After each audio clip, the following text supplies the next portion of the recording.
that if you think about how skew operates, if call skew increases, what's happening is all the put spreads are kind of going up in value relative, and all the call spreads are getting cheaper. That's, by the way, that statement by put call parity is exactly the same.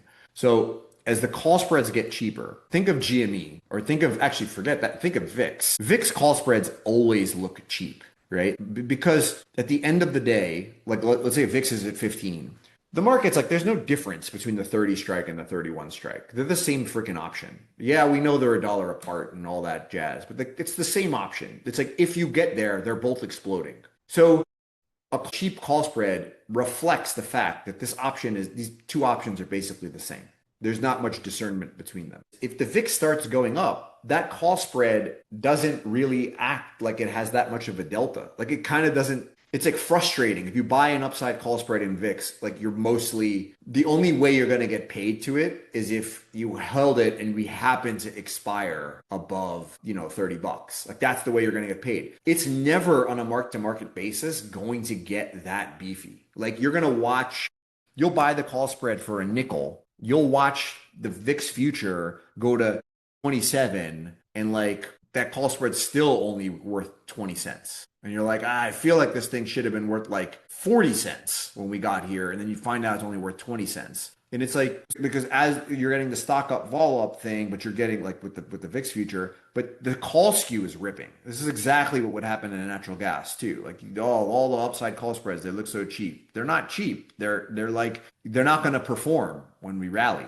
So what happens is like, if you then think about this from like a distributional point of view, the lower the call spread is, the cheap call spreads are the same thing as high put spreads. What's an expensive put spread? It's saying that the most likely home for this asset is lower. It's exactly how VIX operates, right? The skew in VIX says, yeah, we know the VIX is 16. It's probably going to settle 13. Like there's no money in you betting on 13 from the options market because it's kind of like, baked into the surface in a way, right? Any more than the market's like, yeah, we'll sell you the 30-31 call spread because this thing's not going to expire above 30, right?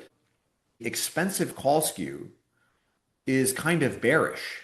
Like GME, when GME call skew rips higher, it's because you're getting stock up, vol up. The call skew is also jacked. It's crazy. The call spreads all get really, really cheap, but it's the market telling you like most likely place for this is right back down. It's this meme stock thing is like, we know it's a meme. We know it's a short squeeze. The most likely place for this thing is a lot lower than it is today. And the market is like inviting you to bet otherwise, to say like, no, I think it's actually going to stay up here. If you think it's going to stay up here, go buy the call spread. So in a sense, the high call skew is the market tipping its hand to say like, no, this thing is going lower. And if you were to graph the butterflies, you would see what the distribution look like, and that the most expected place for the stock to land is lower. So in a way, skew is, I don't want to call it contrary, because people aren't buying the calls because they think the stock is going down. I think you can chase your tail, like using the way I'm explaining this to fall into that. It's more like